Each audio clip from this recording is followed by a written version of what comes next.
ಪ್ರಹ್ಲಾದ ಹೇಳ್ತಾನೆ, ಸ್ವಾಮಿ ಇಂತಹ ಸಂಸಾರ ಬೇಡ, ನಿನ್ನ ಪಾದದ ಸೇವೆ ಇದೊಂದೇ ಸಾಕು, ಅದರಿಂದ ನಾವು ಈ ಸಂಸಾರದಿಂದ ಬಿಡುಗಡೆಯನ್ನು ಹೊಂದಬಹುದು ಅಂತನ್ನುವ ಭಾವನೆ ನನ್ನದು. ಆದ್ದರಿಂದ ವದಮೇ ತವ ದಾಸ್ಯಯೋಗಂ, ನಿನ್ನ ಪಾದ ದಾಸ್ಯವನ್ನು ಕೊಟ್ಟು ಬಿಡು ಸಾಕು, ಇನ್ಯಾವುದೂ ಕೂಡ ನನಗೆ ಬೇಡ ಅಂತ ಹೇಳ್ತಾ ಇದ್ದಾನೆ. ಸೋಹಂ ಪ್ರಿಯಸ್ಯ ಸುಹೃದಃ ಪರದೇವತಾಯಾ ಲೀಲಾಕಥಾಸ್ತವ ನೃಸಿಂಹ ವಿರಿಂಚ ಗೀತಾ ಅಂಜಸ್ತರಾಮ್ಯನುಗೃಣನ್ ಗುಣವಿಪ್ರಮುಕ್ತಃ ದುರ್ಗಾಣಿ ತೇ ಪದಯುಗಾಲಯ ಹಂಸ ಸಂಗಃ. ಸ್ವಾಮಿ ನಿನ್ನ ಪಾದದ ದಾಸ್ಯವನ್ನು ನನಗೆ ನೀಡು. ಏನು ಮಾಡ್ತಿ ಪ್ರಹ್ಲಾದ ನೀನು? ಏನಿಲ್ಲ, ನಿರಂತರವಾಗಿ ನಿನ್ನ ಮಹಾಮಹಿಮೆಗಳನ್ನು ಕೊಂಡಾಡ್ತಾ ಇರ್ತೇನೆ, ಅಷ್ಟೇ ಸಾಕು. ನಿರಂತರವಾಗಿ ನಿನ್ನ ಅನೇಕ ಅವತಾರಗಳ ಲೀಲೆಗಳನ್ನು, ನಿನ್ನ ಜಗತ್ತಿನ ವ್ಯಾಪಾರದ ಮಹಿಮೆಗಳನ್ನು, ಜಗತ್ತಿನ ಸೃಷ್ಟಿಯನ್ನು ಹೇಗೆ ಮಾಡ್ತೀಯಾ, ಲಯವನ್ನು ಹೇಗೆ ಮಾಡ್ತೀಯಾ, ಸ್ಥಿತಿಯನ್ನು ಯಾವ ರೀತಿಯಲ್ಲಿ ಮಾಡ್ತಾ ಇದ್ದೀಯಾ, ಬ್ರಹ್ಮಾಂಡದ ಒಳಗೆ ಹೇಗಿದ್ದೀಯಾ, ಹೊರಗೆ ಹೇಗಿದ್ದೀಯಾ, ಹೀಗೆ ನಿನ್ನ ಅನೇಕ ಅವತಾರ ಲೀಲೆಗಳನ್ನು, ಮೂಲರೂಪದ ಮಹಿಮೆಗಳನ್ನು, ಎಲ್ಲ ಮಹಿಮೆಗಳನ್ನು ನಾನು ಹೇಳ್ತಾ ಇರ್ತೇನೆ. ಬ್ರಹ್ಮಾದಿ ದೇವತೆಗಳು ಅದನ್ನು ಕೊಂಡಾಡಿ ಆನಂದವನ್ನು ಅನುಭವಿಸ್ತಾ ಇದ್ದಾರೆ. ಅಂತಹ ಬ್ರಹ್ಮಾದಿ ಸ್ತುತ್ಯವಾದ ನಿನ್ನ ಮಹಿಮೆಯನ್ನು ನಾನೂ ಕೂಡ ಕೊಂಡಾಡಿ ಆನಂದವನ್ನು ಅನುಭವಿಸ್ತೇನೆ. ಅಷ್ಟು ಹೇಳ್ತಾ ಇದ್ದರೆ ಸಾಕು, ನಾನು ಈ ಸಂಸಾರದಿಂದ ಮುಕ್ತಿಯನ್ನು ಹೊಂದಲಿಕ್ಕೆ ಸಾಧ್ಯ ಆಗಿದೆ. ಅಂಜಸ್ತರಾಮಿ, ನಿನ್ನ ಮಹಿಮೆಯನ್ನು ಕೊಂಡಾಡಿದರೆ, ನಿನ್ನ ಮಹಾಮಹಿಮೆಯನ್ನು ನಿರಂತರವಾಗಿ ಭಕ್ತಿಯಿಂದ ಕೊಂಡಾಡ್ತಾ ಇದ್ದರೆ, ಆಗ ಸಂಸಾರದಲ್ಲಿ ಈ ರಜಸ್ಸು ತಮಸ್ಸು ಈ ಗುಣಗಳಿಂದ ಆಗುವಂತಹ ಈ ಬಾಧೆಗಳು ಅದೆಲ್ಲವೂ ಕೂಡ ದೂರ ಹೋಗ್ತವೆ. ಏನು ಈ ಕಷ್ಟಗಳನ್ನು ನಾನು ಹೇಳಿದೆ, ಆತ್ಮೀಯರ ವಿಯೋಗ, ಅದೇ ರೀತಿಯಲ್ಲಿ ಬೇಡಾದವರ ಅನಿವಾರ್ಯ ಸಂಪರ್ಕಗಳು, ಇಂತಹ ಕಷ್ಟಗಳು ಇದೆಲ್ಲ ಏನು ಬರ್ತಾ ಇವೆ, ಇದೆಲ್ಲ ದುಃಖಗಳು ತನ್ನಿಂದ ತಾನೇ ಹೋಗುತ್ತೆ. ಯಾಕೆ ಅಂತಂದರೆ ಪರಮಾತ್ಮನ ಸ್ಮರಣೆಯನ್ನು ಮಾಡ್ತಾ ಇದ್ದರೆ ಪರಮಾತ್ಮ ಎಲ್ಲ ದುಃಖಗಳನ್ನು ಪರಿಹಾರ ಮಾಡುವಂಥವನು. ಅದೇ ರೀತಿಯಲ್ಲಿ ಪರಮಾತ್ಮ ನಮಗೆ ಬೇಕಾದವ ಅಂತಾದರೆ ಆವಾಗ ನಮಗೆ ಬೇಡವಾದದ್ದು ಸಹಜವಾಗಿಯೇ ದೂರ ಹೋಗುತ್ತೆ, ಬೇಕಾದದ್ದು ತನ್ನಿಂದ ತಾನೇ ನಮ್ಮ ಹತ್ತಿರ ಬರುತ್ತಾ ಇದೆ. ಆದ್ದರಿಂದ ಅದಕ್ಕಾಗಿ ನಾನು ಯಾವ ಪ್ರಯಾಸವನ್ನು ಮಾಡೋದಿಲ್ಲ. ನನ್ನ ಪ್ರಯತ್ನ ಏನಿದ್ದರೂ ಅದು ಒಂದೇ, ಅದು ನಿನ್ನ ಪಾದಮಹಿಮೆಯ ವರ್ಣನೆ, ನಿನ್ನ ಪಾದಮಹಿಮೆಯ ಚಿಂತನೆಯಲ್ಲೇ ನನ್ನ ಪ್ರಯತ್ನ, ಹೊರತಾಗಿ ಇನ್ಯಾವುದೂ ಕೂಡ ಇಲ್ಲ. ಒಂದು ಸುಂದರವಾದ ಮಾತನ್ನು ಪ್ರಹ್ಲಾದ ಹೇಳ್ತಾನೆ. ಬಾಲಸ್ಯ ಚೇಹ ಶರಣಂ ಪಿತರೋ ನೃಸಿಂಹ ಆರ್ತಸ್ಯ ಚಾಗದ ಮುದನ್ವತಿ ಮಜ್ಜತೋ ನೌಃ ತಪ್ತಸ್ಯ ತರ್ಪಣ ವಿಧಿ ಯದಿಹಾಂಜಸೇಷ್ಟಃ ತದ್ವತ್ ಪ್ರಭೋ ತನುಭೃತಾಂ ತ್ವದುಪಾಸಕಾನಾಂ. ಮಕ್ಕಳಿಗೆ, ಸಣ್ಣ ಮಕ್ಕಳು, ಆ ಮಕ್ಕಳಿಗೆ ತಂದೆ ತಾಯಿ ಸಿಕ್ಕರೆ ಸಾಕು, ತಂದೆ ತಾಯಿ ಶರಣು, ತಂದೆ ತಾಯಿ ಸಿಕ್ಕರೆ ಸಾಕು, ಇನ್ನೇನೂ ಕೂಡ ಬೇಕಾಗಿಲ್ಲ. ಇನ್ನು ಯಾರು ರೋಗದಿಂದ ಬಳಲ್ತಾ ಇದ್ದಾನೆ ಅವನಿಗೆ ಬೇಕಾದದ್ದೇನು ಅಂತಂದರೆ ಔಷಧಿ ಬೇಕು. ಯಾರು ನೀರಿನಲ್ಲಿ ಮುಳುಗುತ್ತಾ ಇದ್ದಾನೆ, ನದಿಯಲ್ಲೋ ಸಮುದ್ರದಲ್ಲೋ ಮುಳುಗುತ್ತಾ ಇದ್ದಾನೆ, ಅವನಿಗೆ ಬೇಕಾದದ್ದು ನಾವೇ. ಯಾರು ಬಿಸಿಲಿನ ಬೇಗೆಯಲ್ಲಿ ಬೆಂದಿದ್ದಾನೋ ಅವನಿಗೇನು ಬೇಕು? ನೀರು ಬೇಕು. ನೀರನ್ನು ಪಾನ ಮಾಡಿದರೆ ಅವನ ಆ ಬಾಯಾರಿಕೆ, ಬಳಲಿಕೆ ಅದೆಲ್ಲವೂ ದೂರ ಆಗತ್ತೆ. ಅದು ಹೇಗೆ ಅವರಿಗೆ ಬೇಕೋ, ಅದು ಅಪೇಕ್ಷಿತವೋ, ಹಾಗೆ ನಿನ್ನ ಭಕ್ತರಾದವರಿಗೆ ನಿನ್ನ ಪಾದ ಬೇಕಷ್ಟೆ. ನಿನ್ನ ಪಾದದ ಹೊರತಾಗಿ ನೀನು ಕೂಡ ಬೇಕಾಗಿಲ್ಲ. ಮಕ್ಕಳು ಆಟ ಆಡ್ತಾ ಇರ್ತಾರೆ, ಅವರಿಗೆ ಏನೋ ಪದಾರ್ಥಗಳು ಅದು ಬೇಕು ಇದು ಬೇಕು ಇದು ಬೇಕು ಅಂತ ಕೇಳ್ತಾ ಇರ್ತಾರೆ. ಸರಿ, ಸ್ವಲ್ಪ ಹೊತ್ತು ತಾಯಿ ದೂರ ಆಗಿದ್ದಾಳೆ. ತಾಯಿ ದೂರ ಆದ ಮೇಲೆ ಆ ಮಗು ಅಳ್ತಾ ಇದೆ. ಆತ್ಮೀಯರು ಬಂದು ಹೇಳ್ತಾರೆ, ನೋಡಪ್ಪ ನೀನು ಅಳ್ತಾ ಇದೆಯಲ್ಲ, ನಿನಗೆ ನಾನು ಆಟಿಕೆಯನ್ನು ಕೊಡ್ತೇನೆ, ಚೆಂಡನ್ನು ಕೊಡ್ತೇನೆ, ಅಥವಾ ಬುಗುರಿಯನ್ನು ಕೊಡ್ತೇನೆ, ಅಥವಾ ಮೊಬೈಲನ್ನು ಕೊಡ್ತೇನೆ ಅಂತ ಹೇಳಿದರೆ, ಅಲ್ಲಿಯ ತನಕ ಅದು ಬೇಕು ಇದು ಬೇಕು ಅಂತ ಹಠ ಮಾಡ್ತಾ ಇದ್ದ ಮಗು ಆವಾಗ ಅದು ಬೇಡ ಇದು ಬೇಡ ಅಂತ ಎಲ್ಲ ಬಿಸಾಡಿಬಿಡ್ತದೆ. ಏನು ಬೇಕು ನಿನಗೆ ಅಂತ ಕೇಳಿದ್ರೆ ಅಮ್ಮ ಬೇಕು ಅಂತ. ಅಮ್ಮನ ಹೊರತಾಗಿ ನೀನೂ ಕೂಡ ಬೇಕಾಗಿಲ್ಲ ಅಂತ. ಹಾಗೆ ನಿನ್ನ ಭಕ್ತರಾದವರಿಗೆ ನಿನ್ನ ಪಾದದ ಹೊರತಾಗಿ ನೀನೂ ಕೂಡ ಬೇಕಾಗಿಲ್ಲ. ಹಾಗೆ ನಾನು ಬಯಸೋದಷ್ಟೇ ನಿನ್ನನ್ನು ಮಾತ್ರ, ನಿನ್ನ ಪಾದದ ಸ್ಮರಣೆ, ನಿರಂತರವಾಗಿ ನಿನ್ನ ಮಹಾಮಹಿಮೆಯ ಚಿಂತನೆಯ ಹೊರತಾಗಿ ನಾನು ಯಾವುದನ್ನೂ ಕೂಡ ಬಯಸೋದಿಲ್ಲ ಅಂತನ್ನೋ ಮಾತನ್ನು ಪ್ರಹ್ಲಾದ ಹೇಳ್ತಾ ಇದ್ದಾನೆ. ಯಸ್ಮಿನ್ ಯತೋ ಯೇನ ಚ ಯರ್ಹಿ ಯಸ್ಯ ಯಸ್ಮೈ ಯಥಾ ಯಮುತಯಸ್ವಪರಃ ಪರೋ ವಾ ಭಾವಂ ಕರೋತಿ ವಿಕರೋತಿ ಪೃಥಕ್ ಸ್ವಭಾವಃ ಸಂಚೋದಿತಸ್ತದಖಿಲಂ ಭವತಃ ಸ್ವರೂಪಂ. ಭಗವಂತನ ಭಕ್ತರಾದವರಿಗೆ ಎಲ್ಲ ಕಡೆ ದೇವರೇ ಕಾಣಿಸ್ತಾನೆ ಅಂತ ಒಂದು ಮಾತನ್ನು ಹೇಳ್ತಾನೆ ಪ್ರಹ್ಲಾದ. ಎಲ್ಲ ಕಡೆ ನಿನ್ನ ಸ್ವರೂಪವೇ ಕಾಣಿಸ್ತಾ ಇದೆ, ಎಲ್ಲ ಕಡೆ ನಿನ್ನ ಸ್ವರೂಪವೇ ಇದೆ ಅಂತ ಹೇಳ್ತಾ ಇದ್ದಾನೆ. ಯಾವುದರಲ್ಲಿ, ಯಾವ ಬ್ರಹ್ಮಾಂಡದಲ್ಲಿ ಈ ಜಗತ್ತಿನ ಸೃಷ್ಟಿಯಾಗಿದೆ ಆ ಬ್ರಹ್ಮಾಂಡದಲ್ಲಿ ನೀನಿದ್ದೀಯ. ಯಾವ ಪದ್ಮದಿಂದ, ಯಾವ ಕಮಲ 14 ದಳದ ಕಮಲ ಅರಳಿ ಈ ಬ್ರಹ್ಮಾಂಡ ಆಗಿದೆ ಆ ಕಮಲದಲ್ಲಿಯೂ ಕೂಡ ನೀನಿದ್ದೀಯ. ಈ ಜಗತ್ತಿನಲ್ಲಿ ವ್ಯಾಪಾರ ನಡೀಬೇಕು ಅಂತಾದರೆ ಪ್ರತಿಯೊಬ್ಬರ ಪುಣ್ಯ ಪಾಪಗಳು, ಅವರ ಜನ್ಮಾಂತರದ ಕರ್ಮಗಳು ಅದೆಲ್ಲವೂ ಕೂಡ ಕಾರಣ ಆಗತ್ತೆ, ಅದರಲ್ಲಿಯೂ ಕೂಡ ನೀನಿದ್ದೀಯ. ಇದೆಲ್ಲವೂ ಕೂಡ ಹೋಗಿ ನಿನಗೇ ಸೇರಬೇಕು. ಅದೇ ರೀತಿಯಲ್ಲಿ ಒಬ್ಬ ಮಡಿಕೆ ಮಾಡವ ಅಥವಾ ಒಬ್ಬ ಬಂಗಾರದ ವಸ್ತುಗಳನ್ನು ಮಾಡುವಂಥವನು, ಬಳೆ ಉಂಗುರ ಮಾಡುವಂಥವನು, ಅವನು ಯಾವ ಪದಾರ್ಥಗಳನ್ನು ಬಳಸ್ತಾನೆ? ಬಂಗಾರದ ಗಟ್ಟಿಯನ್ನು ತೆಗೆದುಕೊಂಡು ಅದರಿಂದ ಬಳೆಯನ್ನು ಉಂಗುರವನ್ನು ಮಾಡುತ್ತಾನೆ. ಆ ಬಂಗಾರದ ಮೂಲಭೂತವಾದ ವಸ್ತು ಏನಿದೆ ಅದರಲ್ಲಿಯೂ ನೀನಿದ್ದೀಯ.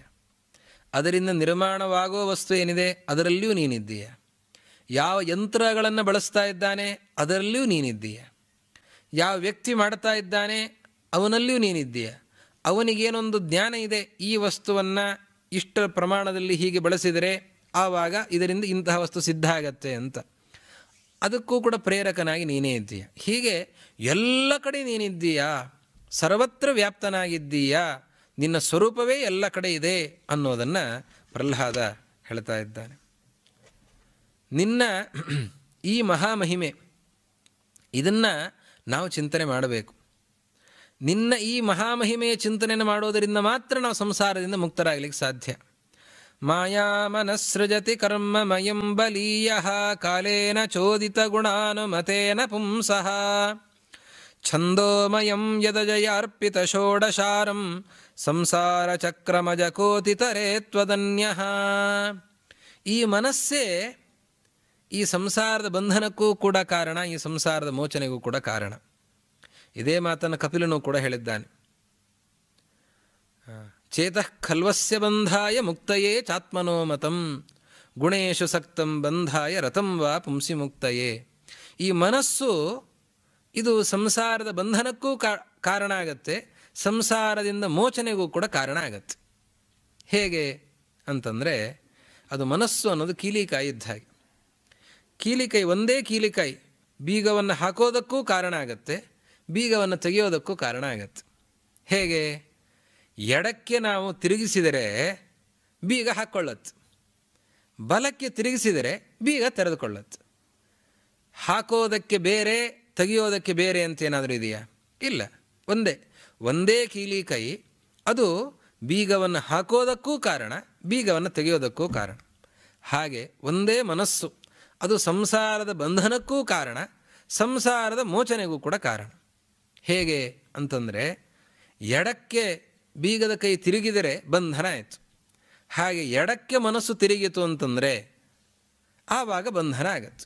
ಎಡಕ್ಕೆ ತಿರುಗೋದು ಅಂತಂದರೆ ಪರಮಾತ್ಮನನ್ನು ಬಿಟ್ಟು ಬೇರೆ ಕಡೆ ವಿಷಯ ಪದಾರ್ಥಗಳ ಕಡೆಗೆ, ಯಾವುದೋ ರೂಪವನ್ನು ನೋಡುವ ಆಸೆ, ಯಾವುದೋ ಮನೋಹರವಾದ ಶಬ್ದಗಳನ್ನು ಕೇಳುವ ಆಸೆ, ಅದೇ ರೀತಿಯಲ್ಲಿ ರುಚಿಯಾದ ಪದಾರ್ಥಗಳನ್ನು ತಿನ್ನುವ ಆಸೆ, ಯಾವುದೋ ಸುಗಂಧದ ವಸ್ತುಗಳನ್ನು ಆಘ್ರಾಣಿಸುವ ಆಸೆ, ಕೋಮಲವಾದ ವಸ್ತುಗಳ ಸ್ಪರ್ಶದ ಆಸೆ. ಹೀಗೆ ಈ ಪದಾರ್ಥಗಳ ಆಸೆಗಳಿಂದ, ವಿಷಯ ಪದಾರ್ಥಗಳ ಆಸೆಗಳಿಂದ ಮನಸ್ಸು ಎಡಕ್ಕೆ ಹೋಗ್ತಾ ಇದ್ದರೆ ಅದು ಬಂಧನ ಆಗ್ತಾ ಹೋಗುತ್ತೆ, ಗಟ್ಟಿ ಆಗ್ತಾ ಹೋಗುತ್ತೆ. ಇದೇ ಮನಸ್ಸು ಬಲಕ್ಕೆ ಹೋಗೋದು ಅಂದರೆ ಪರಮಾತ್ಮನ ಕಡೆಗೆ ಹೋಗೋದು.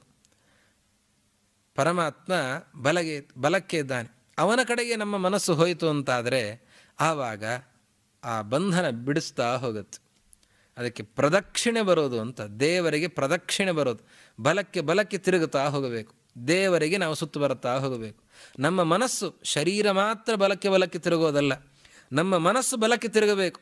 ನಮ್ಮ ಮನಸ್ಸೆಲ್ಲ ಬೇರೆ ಕಡೆ ಹೋಗಿದೆ, ಶರೀರ ಮಾತ್ರ ದೇವರ ಮೂರ್ತಿಗೆ ಸುತ್ತು ಬರುತ್ತಾ ಇದೆ, ಉಪಯೋಗ ಇಲ್ಲ. ಮನಸ್ಸು ದೇವರಿಗೆ ಸುತ್ತು ಬರುತ್ತಾ ಇರಬೇಕು. ನಮ್ಮ ಮನಸ್ಸು ಬಲಕ್ಕೆ ತಿರುಗಬೇಕು. ಆವಾಗ ಮಾತ್ರ ನಾವು ಸಂಸಾರದಿಂದ ಬಿಡುಗಡೆಯನ್ನು ಹೊಂದಲಿಕ್ಕೆ ಸಾಧ್ಯ, ಈ ಬಂಧನದಿಂದ ಬಿಡುಗಡೆಯನ್ನು ಹೊಂದಲಿಕ್ಕೆ ಸಾಧ್ಯ. ಈ ಪ್ರಕೃತಿ ನಮ್ಮ ಮನಸ್ಸನ್ನು ಹಿಡಿದಿಟ್ಟಿದೆ. ಪ್ರಕೃತಿಯಿಂದ ಈ ಮನಸ್ಸಿನ ಈ ವ್ಯಾಪಾರಗಳೆಲ್ಲವೂ ಕೂಡ ನಡೀತಾ ಇದೆ.